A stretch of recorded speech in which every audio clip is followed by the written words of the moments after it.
প্রতি রাতে ঠিক করে রাখি মর্নিং টু নাইট কীভাবে কাজ করলে সুন্দরভাবে সংসারের সমস্ত কাজ শেষ করা যায়। গুড মর্নিং বন্ধুরা, welcome back to my channel.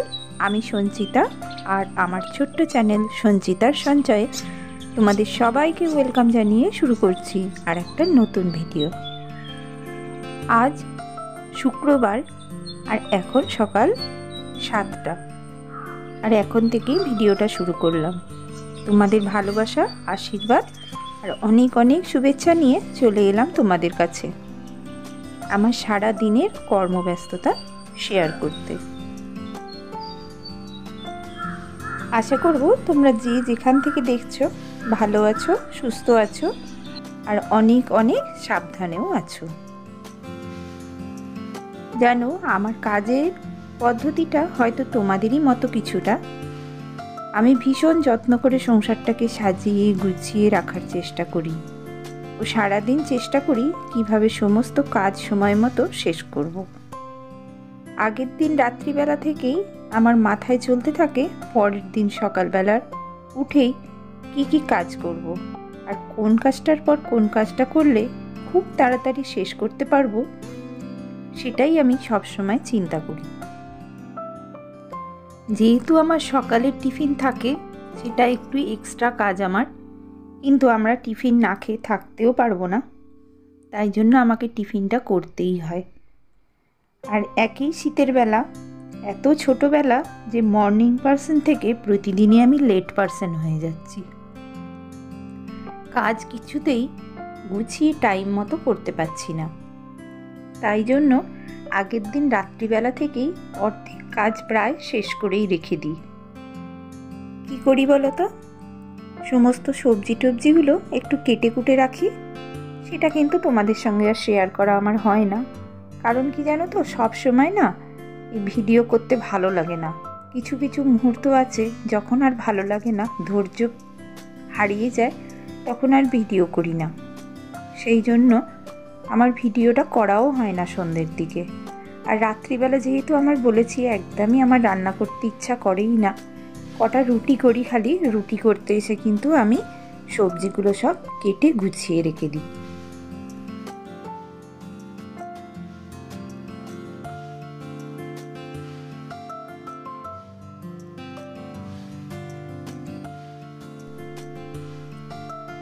আজকের মতো টিফিনের পালা শেষ, আর ওর বাবা বাজার নিয়ে এসেছে এক গাদা। যত রকমের সবজি পেরেছে সমস্ত নিয়ে এসেছে। নিয়ে এসে বলছে যে দেখো আমলকি এনেছি, আমলকিগুলো কেটে রোদে দিয়ে দেবে। এই সময় আমলকি খেতে কিন্তু ভীষণ ভালো লাগে, আর আমলকি শরীরের পক্ষেও কিন্তু খুব ভালো।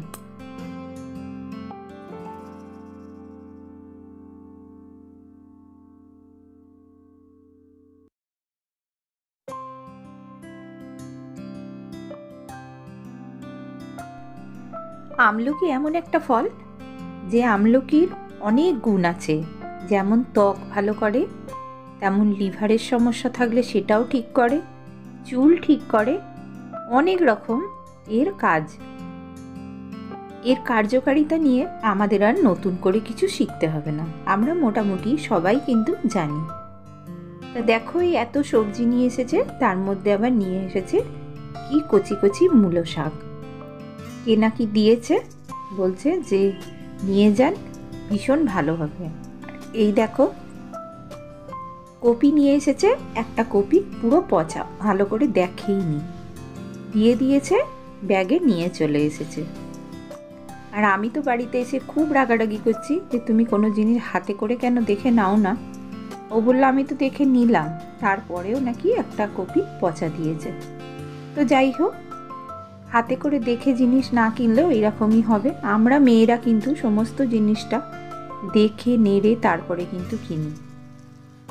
ছেলেরা বাজারে গেলে দেখবে কোনো জিনিসই হাতে করে দেখে ভালো করে ঘুরিয়ে ফিরিয়ে ঠিক ভুল দেখে কেনে না। তা আমায় আজকে এই মূলো শাকটাকে ভাজতে হবে, বললো যে একদম কচি মূলো শাক কিন্তু খেতে খুব ভালো লাগে। তা বাজার থেকে আনার সময় কে নাকি বলেছে কাঁচা লঙ্কা পেঁয়াজ দিয়ে ভাজতে। আমি কোনোদিন অবশ্য কাঁচা লঙ্কা পেঁয়াজ দিয়ে ভেজে খেয়ে দেখিনি, আমি খাই সর্ষে আর শুকনো লঙ্কা ফোড়ন দিয়ে, ভীষণ ভালো লাগে খেতে। কিন্তু কাঁচা লঙ্কা আর তোমার পেঁয়াজ দিয়ে ভাজা আমি কোনোদিন খাইনি। দেখি আজকে করব, পেনাকি বলেছে খুব ভালো খেতে।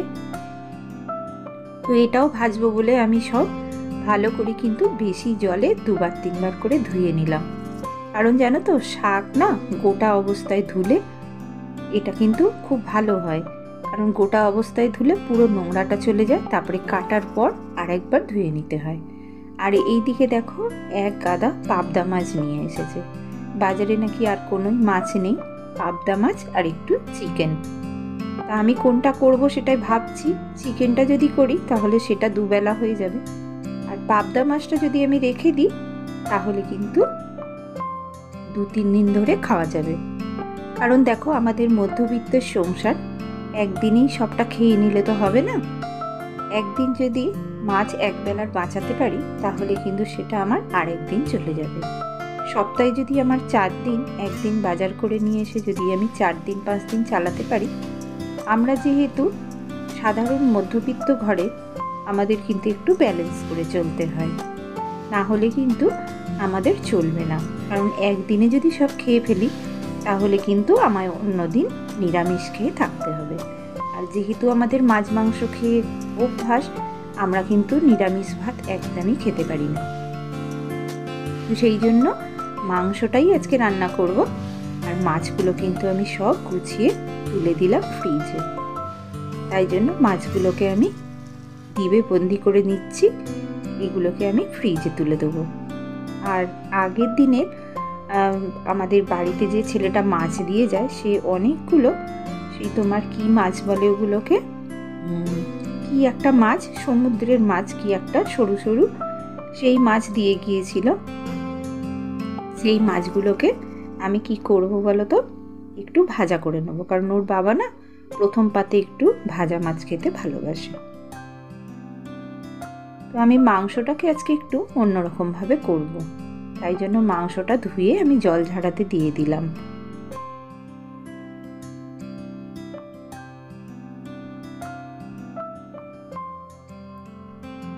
অন্যান্য দিনের মতো মাংসটা আমি এমনি মশলাতে দিয়ে দেব না, আজকে সমস্ত মশলা কিন্তু আমি মাখিয়ে নেব ভালো করে। কারণ কাঁচা লঙ্কা, আদা বাটা, এই সমস্ত বাটাগুলো দিয়ে আর দই দিয়ে বেশ কিছুক্ষণ আমি ম্যারিনেট করে রেখে দেব সমস্ত মশলা দিয়ে। তারপরে আমি এটাকে কষতে দেব।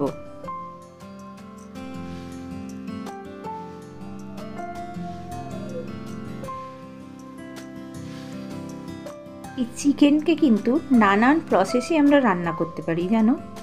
চিকেনকে কিন্তু আমি অনেকভাবে রান্না করি। আর কি বলো তো, চিকেন যখন রান্না করি, তোমরা করো কিনা আমি জানি না, চিকেন যখন রান্না করবে তোমাদের অনেকেরই আমি শুনি যে চিকেনে আঁশটা নিয়ে একটা গন্ধ লাগে। হ্যাঁ, সত্যিই লাগে গো। মাংসটাকে যদি ভালো করে ধুয়ে নেওয়া যায় তাহলে অনেকটা গন্ধ কম লাগে। আর মাংসর ভিতরে যে মজ্জাগুলো থাকে সেইগুলো কিন্তু বার করে দিতে হয় চিকেনের ভালো করে, না হলে কিন্তু সত্যিই মাংসতে আঁশটানি গন্ধ লাগে। এছাড়া কি করবে জানো, মাংস যখন বসাবে, বসানোর আগে যদি তুমি তেলের মধ্যে, যখন আমরা ফোড়ন দিই, ধরো গোটা গরম মশলা দিই, তেজপাতা দিই, যেগুলো আমরা দিই সেগুলো যদি দিই, তার সঙ্গে যদি আমরা একটু ঘি বা বাটার দিয়ে দিই, তাহলে কিন্তু সেই গন্ধটা আর লাগে না।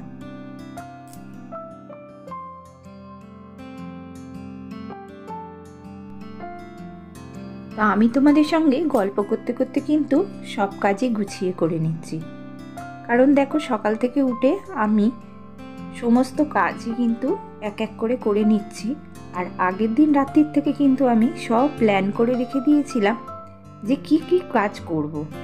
কিন্তু এই যে বাজার আনার পর এই যে মূলো শাক কাটাটা, এটা কিন্তু আমার রুটিনের মধ্যে ছিল না। তো এই কাজটাও কিন্তু আমি সুন্দরভাবে টাইম ম্যানেজ করে করে নিয়েছি।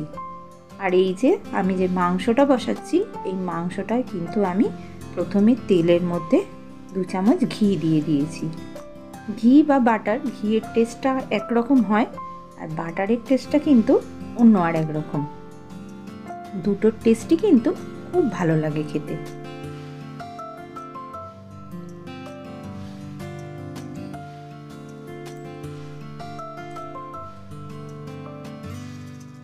যেহেতু আমি গাওয়া ঘি দিয়েছি তাই জন্য তেলটা একটু অল্প করেই কিন্তু আমি দিয়েছি, কারণ তেলটা আগেই মাখিয়ে রেখেছিলাম, ম্যারিনেট করার সময় দিয়েছিলাম 2 চামচ তেল।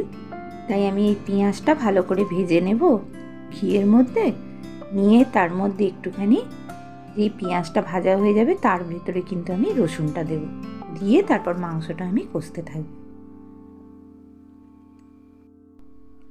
তো মাংস কষতে কষতে আমার যে বন্ধু আগের ভিডিওতে কমেন্ট করেছ তার নামটা বলে দিই, টুম্পা লাইফস্টাইল। তুমি আমার ভিডিওটা সম্পূর্ণ দেখেছো এবং তোমার ভীষণই ভালো লেগেছে, তুমি কমেন্ট করেছো আমাকে। অসংখ্য ধন্যবাদ দিদিভাই আমার ভিডিও দেখে তোমার কমেন্ট করার জন্য। এইভাবেই আমার পাশে থেকো, আমার দিকে সবসময় হাত বাড়িয়ে রেখো, যাতে আমি তোমার হাত ধরে এগিয়ে যেতে পারি। তো আমার যে সকল বন্ধুরা আজকে আমার এই ভিডিওটা দেখছো তাদের কিন্তু অসংখ্য ধন্যবাদ আমার সঙ্গে এতক্ষণ থাকার জন্য। আর তোমাদের যদি ভিডিওটা আজকে ভালো লেগে থাকে তাহলে অবশ্যই একটা লাইক ও কমেন্ট করে যেও। যে সমস্ত নতুন বন্ধুরা আজকে আমার ভিডিওতে প্রথম ভিজিট করেছো তাদের যদি আমার ডেইলি ব্লগটি ভালো লেগে থাকে তাহলে অবশ্যই কিন্তু আমাকে লাইক ও কমেন্ট করতে ভুলো না। আর যদি মনে করো যে আমার পরিবারে স্থায়ীভাবে রয়ে যাবে তাহলে অবশ্যই যাবার সময় একটা ছোট্ট সাবস্ক্রাইব করে দিয়ে যেও, তাহলে যখনই আমি ভিডিও পোস্ট করব তোমাদের কাছে সরাসরি চলে যাব। তো আমার প্রতিদিনের যে সমস্ত বন্ধুরা আসে তাদের মধ্যে এই যে দেখো একজন মুখ বাড়িয়ে দাঁড়িয়ে আছে, এরাও কিন্তু আমার খুব কাছের লোক। দেখো মাথা নাড়তে নাড়তে ভিতরে চলে আসছে আমাকে দেখতে পায়নি বলে, আর আমি এদিকে দরজা দিয়ে যেই ওদের দেখেছি সঙ্গে সঙ্গে ভিতরে ঢুকে এসে কি হামলা করছে দেখো, সমস্ত গাছ খেয়ে নিচ্ছে। কিছু পাইনি, তা ওদের জন্য আমি খাবার রেখেছিলাম সেগুলো দিয়ে দিলাম ওকে। বাড়িতে এসে হামলাবাজি হচ্ছে দেখো কিভাবে।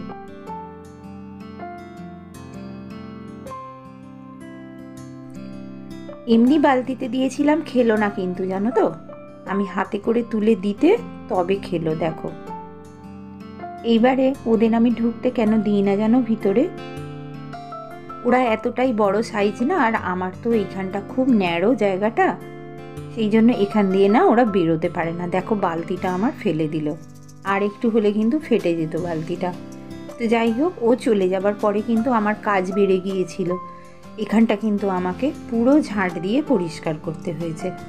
আর এই দেখো যেতে বলছি যাচ্ছে না, সমস্ত গাছে মুখ দিচ্ছে, আমি তাড়িয়ে ওদের বাইরে দিয়ে এলাম।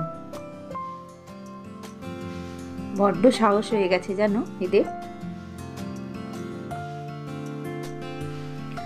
আমি এখানে একটা মানি প্ল্যান্ট গাছ রেখেছিলাম জানো, সেইটাকে কিন্তু ও খেতে শুরু করে দিয়েছে। তার মানে ওদের এই মানি প্ল্যান্ট গাছ খেতে খুব ভালো লাগে, কারণ গাছটা বোধহয় মিষ্টি। ওরা দেখবে এই গরুরা কিন্তু কপি পাতা, মূলো পাতা, কপি শাক, বাঁধাকপি এগুলো কিন্তু খায় না। আমি ওদের দেখছি অবজার্ভ করে, ওরা কিন্তু এগুলো খায় না। ওরা ভীষণ ভালোবাসে যে গাছগুলো মিষ্টি, সেই গাছগুলো কিন্তু ওরা খেতে ভালোবাসে। তো দেখো আমার এদিকে কিন্তু চিকেনটা প্রায় হয়ে গেছে, আর চিকেনটা দেখেছো কালারটা কি সুন্দর এসেছে। আমার কিন্তু চিকেনটা কমপ্লিট, আর মূলো শাকও ভাজা হয়ে গেছে, আমার ভাতও হয়ে গেছে। এবার আমি এই যে মাছগুলো, তখন কিন্তু আমার নামটা মনে পড়ছিল না, এখন কিন্তু মনে পড়েছে। এগুলোকে আমরা আমুদি মাছ বলি, এগুলো কিন্তু সামুদ্রিক মাছ। তো এই মাছগুলোকে না সুন্দর করে ফ্রাই করলেও কিন্তু খুব ভালো লাগে, মানে ফিশ ফ্রাইয়ের মতো। আমি মাঝে মাঝেই করি, এখন আর ভালো লাগছে না তাই শুধুই কিন্তু আমি করে নিলাম। আর এই দেখো আমার কদিন ধরে এত হাতে ব্যথা হয়েছে, যন্ত্রণা হচ্ছে, যে আমি কড়াটা ভালো করে মাজতেই পারছি না। তাই জন্য কি করলাম বলো তো, রান্নার শেষে একটু জলকে গরম করে ফুটিয়ে নিলাম, নিয়ে আর কড়াটার মধ্যে দিয়ে দিয়েছি। এবার এইটাকে, যেহেতু ওটাতে খাড় জাতীয় জিনিস আছে, আমি সাবানটা দিয়েছি, এর মধ্যে আমি কিন্তু তোমার হেঁসেলের ন্যাকড়াটাও দিয়ে দিলাম। হেঁসেলের ন্যাকড়াটা দিয়ে এইবারে এই কড়ার গাটা ভালো করে ঘষে নিলেই কিন্তু সমস্ত এই হলুদ দাগগুলো আর এইগুলো উঠে যাবে, আর হেঁসেলের ন্যাকড়াটাও কিন্তু পরিষ্কার হয়ে যাবে। আমার দুদিন ধরে হেঁসেলের ন্যাকড়াটা সাবান দেওয়া হয়নি গো, এত বাজে লাগছিল। দেখো দুটোর সমান মানে জল বেরিয়েছে। কড়াটা কিন্তু আমি মেজেছি, একদম চকচক করছিল। আমার সমস্ত বাসন মাজা হয়ে গেছে, স্নানও হয়ে গেছে, আর বাইরে যে কটা জামা কাপড় ছিল সেগুলো কিন্তু তুলে নিয়ে এসে আমি সুন্দর করে গুছিয়ে রেখে দিচ্ছি। এইবারে রেখে দিয়ে কিন্তু আমি পুজোটা সেরে নেবো, আর পুজো সেরে নিলে তারপরে ওরা এলে কিন্তু আমি আজকে খেতে বসে যাব। তো সমস্ত জামা গুছিয়ে তুলে নিয়ে এবার আমি পুজো করে নেব। তো চলো, আজকের ভিডিওটা দেখতে দেখতে তোমরা যারা এতক্ষণ আমার সঙ্গে আছো তারা অবশ্যই একটা লাইক, কমেন্ট ও নতুন বন্ধুরা সাবস্ক্রাইব করে দিয়ে যেও। আজকে এই পর্যন্ত, দেখা হবে আর একটা নতুন ভিডিওয়ে। ততক্ষণ সবাই ভালো থেকো, সুস্থ থেকো, সাবধানে থেকো। টাটা।